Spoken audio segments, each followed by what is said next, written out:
Après la tenue de la première session de nos consultations à Moscou, la Fédération des États du Sahel est honorée de recevoir dans son espace le chef de la diplomatie du premier pays à avoir reconnu formellement et publiquement la Confédération des États du Sahel, ce dès en juillet 2026 par le capitaine Ibrahim Traoré, président du FASO, président de la Confédération, le général d'armée Assimi Goïta, président de la transition chef de l'État de la République du Mali, et le général d'armée Abdourahmane Tchani, président de la République du Niger, chef de l'État. Sans aucune hésitation, Son Excellence le président Vladimir Poutine a fait bénéficier la Confédération AES de toute la confiance, mais aussi de l'estime qu'il a pour le Burkina Faso, le Mali et le Niger, renforçant ainsi, si besoin en était encore, la visibilité internationale de la Confédération des États du Sahel, qui est devenue aujourd'hui une entité géopolitique incontournable en Afrique de l'Ouest. La présente session de consultation entre les ministres des Affaires étrangères de la Confédération des États du Sahel et la Fédération de Russie renforce ainsi les relations déjà spéciales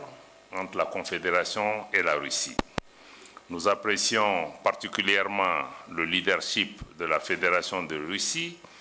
et l'objectivité de votre analyse en ce qui concerne la situation en Afrique et plus spécifiquement la situation au Sahel. Loin de céder aux pressions internationales et aux narratifs biaisés véhiculés par certains États et relayés par des médias poursuivant un agenda politique, la Fédération de Russie a su maintenir une lecture lucide et pragmatique de la situation dans le Sahel. Nos échanges réguliers et constructifs ont d'ailleurs permis d'aller au-delà de notre coopération sécuritaire qui se porte très bien pour aborder avec succès un partenariat fructueux dans le domaine du développement économique et commercial adossé à une vision diplomatique convergente. Le partenariat que nous entretenons avec la Fédération de Russie illustre ainsi de manière éloquente le potentiel de la Confédération des États du Sahel, mais aussi son dynamisme à prendre toute sa place dans le concert des nations. Je saisis cette occasion pour réitérer toute la gratitude des peuples de l'AES, mais aussi de ses autorités au peuple ami russe et à ses hautes autorités pour leur soutien à nos efforts de sécurisation et de lutte contre le terrorisme, mais aussi pour les multiples interventions de la Russie dans les domaines du développement socio-économique de nos pays et pour avoir toujours été à nos côtés dans les moments difficiles de notre histoire.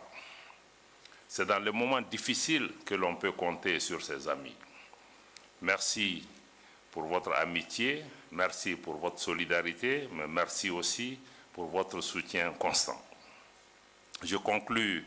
ces mots de gratitude en formulant le vœu que la présente session contribue à renforcer davantage nos relations, j'allais dire notre partenariat, au bénéfice de nos populations, mais aussi au bénéfice de la paix et de la stabilité. Je vous remercie.